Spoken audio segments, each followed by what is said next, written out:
Je vous salue dans le précieux nom de notre Seigneur Sauveur Jésus-Christ. Je suis Madame Yaoundé Christine. Ce témoignage que je vais vous rendre parle du jugement dernier. Apocalypse 20, verset 12. Ce témoignage est en même temps un message pour nous aider à aller à sa rencontre. Amos 4, verset 12. Mais d'abord un chant avant de donner le témoignage. Bientôt l'heure sonnera pour moi de rendre compte en cet instant suprême de ma vie. Que pourrais dire à mon Père si ma vie n'est que débauche, corruption, iniquité? Il est temps de la changer bien avant le grand jour. Si ma vie n'est que débauche, corruption, iniquité, il est temps de la changer bien avant le grand jour. C'est vrai, mon frère, ma soeur. Bientôt, l'heure va sonner. Si ta vie n'est que débauche, corruption et iniquité, il faut dès maintenant chercher à ce que cette vie soit une vie parfaite. C'est encore par enlèvement, par extase, d'un jour entier, c'est-à-dire 24 heures, que l'Éternel, le Dieu des armées, m'a fait cette grâce pour me faire visiter le lieu où il sera bientôt assis pour juger le monde et comment le jugement se fera. D'abord, qu'est-ce que Dieu appelle jugement dernier? C'est le compte que toi, chrétien ou pas chrétien, va rendre et le sort qui te sera réservé après le compte rendu. En un mot, le verdict. Dans Apocalypse 20, verset 12, il est dit: et j'ai vu les morts grands et petits qui se tenaient devant le trône. Des livres furent ouverts et un autre livre fut ouvert, celui qui est le livre de vie. Et les morts furent jugés selon leurs œuvres. Arrivé au lieu, Dieu m'a mis 2 anges à mes côtés pour me faire visiter le lieu où il sera bientôt assis pour juger le monde. Je vous dis que c'était très beau, très beau. Tout ce que je voyais était couvert d'or. Tout brillait. J'ai vu plusieurs trônes, mais le trône qui m'a plus frappé, c'est là où notre Père à tous, l'Éternel, le Dieu des armées, sera assis pour juger le monde. Je ne sais comment décrire ce trône, comme Apocalypse 20, verset 11 dit. J'ai vu un grand trône blanc, et celui qui était assis dessus, la terre et le ciel s'enfuirent devant sa face, et il ne fut plus trouvé de place pour eux. Heureusement pour moi, mon frère, ma soeur, il n'était pas encore au lieu. Mais je vous dis que malgré qu'il n'était pas au lieu, tellement les anges qui gardaient ce lieu étaient nombreux que j'avais très peur d'entrer là où les 2 anges voulaient que j'entre pour visiter. Mais lorsque nous sommes entrés, non. J'ai dit non. Dieu est vraiment bon, mes amis. Car je ne sais comment vous décrire tout ce que je voyais. C'est comme miroir. Tu peux te mirer. Non, j'ai dit non. Lorsqu'il voulait qu'on sorte, après avoir fini de visiter le lieu, pour qu'il m'explique comment le jugement va se faire, je leur ai dit, moi je ne sors plus. Mais lorsque nous sommes sortis, ils m'ont expliqué. D'abord, il aura un premier enlèvement. Comme dans 1 Thessaloniciens 4, verset 16. Nous les vivants qui restons, nous n'allons pas devancer les morts, mais à un signal donné à la voix d'un archange et au son de la trompette, Dieu descendra du ciel et les morts en Christ ressusciteront. Premièrement. Ensuite, nous les vivants qui serons restés, nous serons ensemble enlevés avec eux sur des nuées à la rencontre de notre Dieu. Mais qu'est-ce que Dieu appelle enlèvement? Mon frère, c'est la mort. Mais cette mort n'est pas une mort éternelle, non.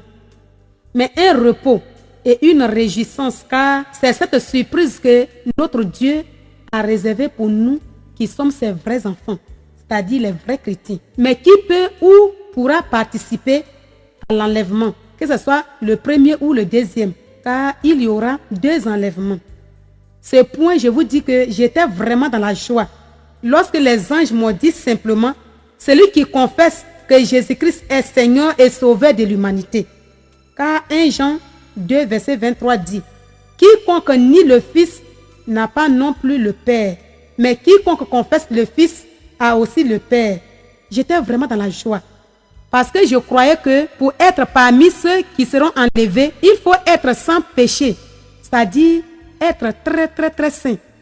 Et ils m'ont dit que tout le monde, c'est-à-dire tout ce que Dieu a créé à son image dans Genèse 1, verset 27, est enfant de Dieu. Mais il est dit dans Jean 3, verset 16, qu'il a tant aimé le monde qu'il a donné son Fils unique Jésus-Christ, afin que quiconque croit en lui ne périsse point, mais qu'il ait la vie éternelle.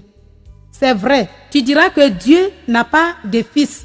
Non plus, Jésus n'a pas été la seule personne que Dieu a envoyée sur la terre pour que toi tu puisses croire en lui.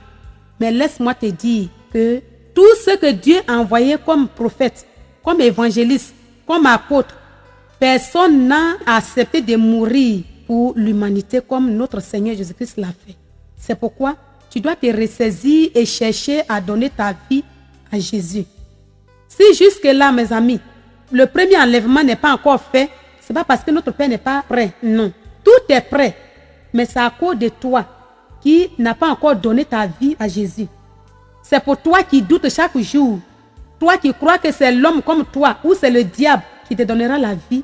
C'est à cause de toi que jusque-là, le premier enlèvement n'est pas encore fait. Regarde dans Jean 10, verset 9. Jésus dit, « Je suis la porte. Celui qui entre par moi sera sauvé. » Mon frère, ce n'est pas une parole simple. C'est la vérité. Je vous dis que c'est la vérité. Je te dis que c'est la vérité. Dieu t'accorde encore ce temps pour que tu fasses le pas en acceptant son Fils unique Jésus-Christ dans ta vie. Sinon, la nuit arrive où tu ne pourras plus bouger. Ce qui m'a encore réjoui, c'est lorsqu'ils m'ont dit que c'est après l'enlèvement qu'il aura un triage. Parce qu'au premier enlèvement, c'est-à-dire dans le premier témoignage, quand j'étais au ciel, les anges m'ont dit que nous les chrétiens, nous n'allons pas vivre l'enfer, nous n'allons pas connaître le feu. C'est-à-dire le feu n'est pas réservé pour nous. Mais nous allons vivre 3 cités. C'est-à-dire la première cité, la cité surprise. Et la deuxième cité, la cité inachevée. Et la troisième cité, le campement. Effectivement, c'est ce qu'ils viennent encore de me signifier. Car celui qui, malgré que sa robe est sale, qui confesse le nom de Jésus-Christ et qui dit que Jésus est Seigneur, celui-là sera enlevé. Mais c'est dans le tabernacle qui ne sera pas. C'est pourquoi Apocalypse 22, verset 14 dit, « Heureux ceux qui lavent leur robe, afin d'avoir accès à l'arbre de vie et d'entrer par la porte dans la ville. » Je vous dis que celui qui aura la chance d'être dans le tabernacle, celui-là sera en même temps dans la première cité qui est la cité surprise. Mais ceux qui ne seront pas dans le tabernacle, c'est-à-dire qui ont sali leur robe, au moment où les saints seront dans le tabernacle pour fêter la fête des noces avec le roi des rois, les anges, ceux-là, les anges vont les classer dans les 2 cités, c'est-à-dire la deuxième cité et la troisième cité, selon leurs œuvres. Mais pour les chrétiens qui servent au moins 2 mètres, c'est-à-dire qui vont à l'église, mais qui font des sacrifices, qui adorent des rivières, je vous dis ce matin que vous n'êtes pas chrétien, car avec le Seigneur, il n'y a pas de mélange. Soit c'est lui ou c'est le diable. C'est pourquoi arrête tout ce que tu es en train de faire dans le secret et donne réellement ta vie à Jésus pour être parmi les vrais chrétiens. Parce qu'un corps qui possède les démons ne verra pas le royaume de Dieu. Il m'a aussi signifié que si Dieu d'abord va enlever les vrais chrétiens avant les autres, c'est parce qu'il est vraiment un Dieu qui est reconnaissant à celui qui lui reste fidèle. C'est notre surprise et c'est le salaire qu'il a réservé pour les vrais enfants de Dieu. C'est pourquoi je vais chanter d'abord ce chant qui dit « Le salut est réservé à tous les enfants de Dieu. » Le salut est réservé à tous les enfants de Dieu. Le salut est réservé à tous les enfants de Dieu. Loué, loué, loué, loué, loué, loué, loué, loué, Hosanna. La vraie vie est réservée à tous les enfants de Dieu. La vraie vie est réservée à tous les enfants de Dieu. Loué, loué, loué, loué, loué, loué, loué, loué, Hosanna. La vraie joie est réservée à tous les enfants de Dieu. La vraie joie est réservée à tous les enfants de Dieu. Loué, loué, loué, loué, loué, loué, loué, loué, Hosanna. La vraie paix est réservée à tous les enfants de Dieu. La vraie paix est réservée à tous les enfants de Dieu. Loué, loué, loué, loué, loué, loué, loué, loué, Hosanna. La santé est réservée à tous les enfants de Dieu. La santé est réservée à tous les enfants de Dieu. Loué, loué, loué, loué, loué, loué, loué, loué, Hosanna. La richesse est réservée à tous les enfants de Dieu. La richesse est réservée à tous les enfants de Dieu. Loué, loué, loué, loué, loué, loué, loué, loué, Hosanna. Son royaume est réservé à tous les enfants de Dieu. Son royaume est réservé à tous les enfants de Dieu. Loué, loué, loué, loué, loué, loué, loué, loué, Hosanna. C'est la vérité, mes amis. La vraie paix est réservée à nous qui sommes ses vrais enfants. Et ils ont aussi parlé de ceux qui vont participer au deuxième enlèvement. Ceux-là, c'est ceux qui, malgré que après le premier enlèvement, c'est l'antéchrist qui va descendre. Et l'antéchrist aura aussi ses lois qu'il va imposer à ces personnes. Mais si par amour réel, ils ont pu résister malgré les tribulations jusqu'à la fin, c'est ceux-là qui vont connaître le deuxième enlèvement. Mais quelle a été la surprise que notre Dieu leur a réservée? C'est-à-dire ceux-là, une fois qu'ils atteignent vraiment la perfection, c'est-à-dire après la persécution, s'ils meurent, c'est directement dans le tabernacle. Même s'ils ont péché, c'est directement dans le tabernacle. Mais ce n'est pas parce qu'il a dit ceci que toi, tu vas attendre d'abord à ce que le premier enlèvement soit fait pour que tu puisses accepter Jésus-Christ de Nazareth dans ta vie. Ça ne sera pas facile, mon frère. Regarde un peu, quand une petite lame nous coupe, quand nous coupons les ongles, sous le fait de la douleur, nous laissons tomber la lame. À plus forte raison, on va te couper une oreille. On va encore te couper soit un pied, jusqu'à ce que tu meurs. Mon frère, ça ne sera pas facile. C'est pourquoi il t'accorde ce temps-là. Ressaisis-toi maintenant et donne ta vie réellement au Seigneur pour que tu puisses être parmi ceux qui seront enlevés pour le premier enlèvement. Il dit, tu as compris? J'ai dit oui. Et pour ceux qui ne vont pas aussi participer au premier non plus au deuxième enlèvement, c'est ce que Apocalypse 22, verset 15 dit. Dehors, ce sont les chiens, les impudiques, les enchantés, les idolâtres, les meurtriers, quiconque aime et pratique le mensonge. Tu dois savoir que le ciel n'est pas réservé pour les animaux, mon frère, ma soeur. Mais un homme sans Jésus est un homme animal, selon la parole de Dieu. Une vie sans Jésus est une vie animale. D'abord, tous ceux qui seront criminels, ceux-là arrivés, c'est l'enfer direct. C'est-à-dire, si tu es parmi ceux qui ne sont pas dans le premier enlèvement, non plus dans le deuxième enlèvement, car après ces deux enlèvements viendra la fin des temps. Si tu es parmi ce groupe qui est resté, mon frère, sache que c'est directement l'enfer qui t'attend. Pour les criminels, c'est le feu. Mais ceux qui ne seront pas criminels, c'est la forêt dense. Non, j'ai dit non. J'ai dit non.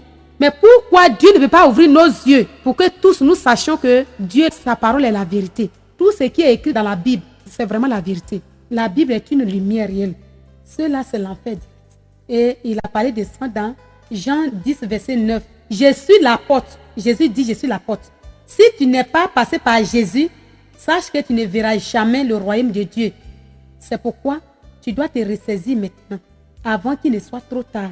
Avant de terminer, ils m'ont parlé des colis, parce que quand j'étais au ciel, ils m'ont montré l'image de la terre pour le premier enlèvement. Et tout ce que je voyais, ils avaient des colis sur leur dos.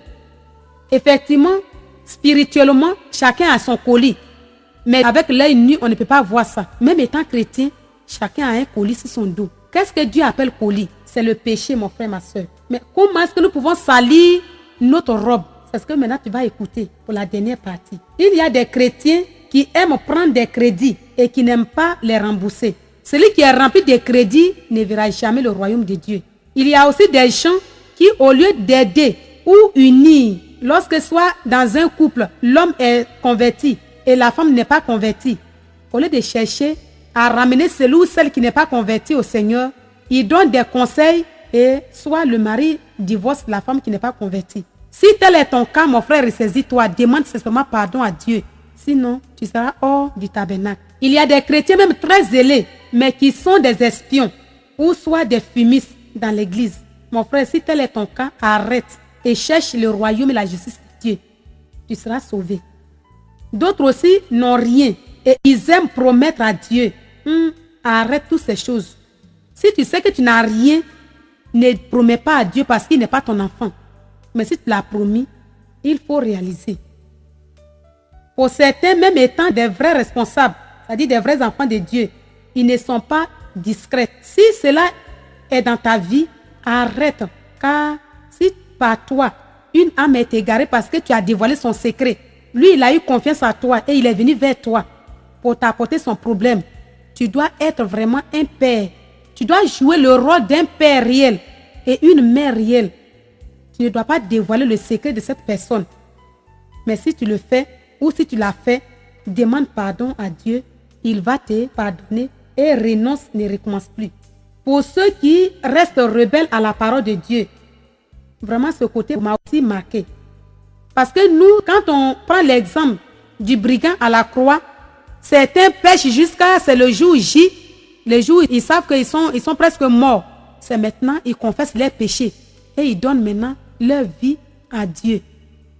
Je vous dis que si c'est vraiment notre cas, arrête, cherche maintenant à te donner au Seigneur. Car Jésus, lui, il est Dieu. C'est pourquoi il a fait ceci pour cet homme qui a commis tant de péchés. Mais les anges m'ont dit, c'est ce qui nous trompe. Ce pardon, si tu as attendu le jour J, au moment où tu es sur le point de rendre l'esprit, que tu confesses et tu acceptes Jésus-Christ dans ta vie, ce pardon ne sera jamais pardonné. Pourquoi? Parce que ce pardon ne sera pas accompagné par les œuvres. Chacun sera jugé par ses œuvres. Donc, arrêtons d'attendre à ce que le jour J arrive d'abord pour donner notre vie au Seigneur. Mais ce pardon qui nous sera pardonné, c'est soit si tu as reçu une délivrance, tu as été longtemps malade et Dieu t'a fait la grâce par la prière, tu as reçu une guérison quelconque. Et en même temps, tu t'es levé pour servir le Seigneur. C'est ce pardon qui te sera accordé par notre Dieu parce que ce pardon sera accompagné de tes œuvres, comme la belle-mère de Pierre. Mais celui qui reste rebelle, mon frère, n'attend pas à ce que tu meurs d'abord. Il y a des gens qui pratiquent l'injustice, même étant les chrétiens, c'est-à-dire qui jugent selon la chair. Si tu sais que tu n'as pas la sagesse comme celle du roi Salomon, arrête de juger, sinon tu te condamnes toi-même, sans le savoir. D'autres aussi, malgré qu'ils sont chrétiens, mais ils font la politique. Oh, mon frère, ma soeur, Dieu ne se glorifie pas dans ces choses, car un politicien est un menteur, et un menteur est un voleur est un criminel. Si ces choses sont dans ta vie, arrête et cherche à donner réellement ton cœur, ta vie au Seigneur. Tu seras sauvé. Pour certains, ce sont les soucis. Oh, mon frère, si tu te soucies chaque jour, malgré que tu es en train de faire l'œuvre de Dieu dans la joie, dans la paix, pour ta vie, arrête, sinon cela ne va pas t'arranger. D'autres aussi, ils donnent leur dîme pour se faire voir, ou soit leur don pour qu'on les remarque. Dieu ne se glorifie pas dans ces choses. Il dit, ce que la main gauche doit donner, la main droite ne doit pas savoir. C'est pourquoi, mon frère, il faut que tu saches que ce n'est pas à une personne que tu donnes pour te faire voir, mais plutôt c'est à ton Dieu. Soit il donne pour que le lendemain, s'il est serré, son ami aussi peut venir à son aide. Il ne donne pas à celui qui ne connaît pas. Mon frère, si tel est ton cas, arrête. Donne à n'importe qui. Si Dieu te met à cœur de donner quelque chose à quelqu'un, n'hésite pas. Fais-le. Tu seras béni. D'autres aussi disent qu'ils ne mentent pas. Mais ils aiment rendre de faux témoignages. Le Seigneur nous dit de rendre le témoignage de ce que nous avons vu et de ce que nous avons vécu, sans rien ajouter ni retrancher. Si tel est ton cas, arrête, car ce que nous ajoutons vient du malin. Et ce que nous retranchons aussi vient du malin. Tu ne verras pas le royaume de Dieu. Pour certains, c'est la comédie. D'autres même, ils prêchent et puis ils jouent la comédie. Mon frère, ma soeur, les comédiens n'iront pas au ciel. Pourquoi? Parce que c'est ce qui n'existe pas qu'ils racontent pour pouvoir faire rire aux gens. Et sache que tu es menteur. Arrête de jouer la comédie en racontant des choses qui n'existent pas. Si tu veux garder ton corps pur, si tu veux être auprès de ton Dieu un jour. Certains aussi, oui, non. Pour certains, ils se disent qu'ils sont encore habillés, que la loi ne les permet pas de garder leur corps pur. C'est pourquoi ils ont des problèmes de donner leur vie réellement au Seigneur. Le Seigneur te dit, tu peux le faire. Ça dit, tu peux obéir à la loi établie sans rien ajouter ni retrancher. Pour les chrétiens aussi qui aiment aller en retard à l'église. Oh, ça, j'ai vécu ce cas vraiment. Le retard, mon frère, ma soeur, est un péché impardonnable. Si dans ta vie, tu ne fais qu'aller en retard à l'église, et pour certains aussi, quand on les invite à l'église pour prêcher, le peuple de Dieu les attend. Le Seigneur te dit ce matin, si tu entends ma voix, arrête ce comportement. Il faut changer de vie. Car le retard est un péché impardonnable. Et si toi aussi, tu te fais attendre par le peuple, renonce à ce comportement. Sinon, tu seras hors du tabernacle. Il y en a aussi qui sont des chrétiens, mais qui convoitent. Contacte-toi de ce que tu as. Si tu sais que tu n'auras pas 5 francs pour avoir quelque chose qui est sur ton frère, ta soeur, ou qui est dans la maison de ton frère et ta soeur, Dieu te dit de te contacter de ce que tu as. À son temps, il te donnera. Mais garde tes yeux purs, ton cœur pur, pour que tu puisses être un jour auprès de lui. Tu as écouté du début jusqu'à la fin. Avant de poser la question, je vais d'abord encore chanter ce cantique qui dit « N'attends pas la mort pour aimer ton frère, pour aimer ta soeur. N'attends pas la mort pour aimer ton frère. N'attends pas la mort pour aimer ta soeur. N'attends pas la mort pour aimer ton prochain. Aimez-le dès maintenant quand les temps sont vraiment proches. N'attendons pas la mort pour aimer nos enfants. N'attendons pas la mort pour aimer nos prochains. N'attendons pas la mort pour aimer nos ennemis. Aimez-les dès maintenant quand les temps sont vraiment proches. Oui, tout nu comme un ver, Jésus l'a dit. Tout nu comme un ver, tout nu comme un ver, nous partirons vers le Seigneur. Tout nu comme un ver, mon frère, tout nu comme un ver, tout nu comme un ver, nous partirons vers le Seigneur. Tu as écouté du début jusqu'à la fin. Quelle doit être la vie que tu dois mener, mon frère? Le colis, c'est le péché. En quoi tu peux vraiment te reprocher pour dire que tu es hors du tabernacle? Si présentement où tu es, la trompette sonnait, car Amos dit, prépare-toi à la rencontre de ton Dieu, Amos 4, verset 12. Si tu sais qu'un jour, tu iras auprès de ton Père, cherche réellement à garder ta robe très propre. Cherche vraiment à diminuer ton colis. Moi, je ne veux même pas qu'il y ait un colis sur ton dos, mais plutôt le colis qui doit être sur ton dos doit être l'évangile, la parole de Dieu, pour que tu puisses être un jour auprès de ton Père. Vraiment, que Dieu nous aide, qu'il nous donne encore la force de chercher plus à être saints, à garder notre corps pur, pour être vraiment ce jour-là auprès de lui. Que Dieu nous bénisse. Amen.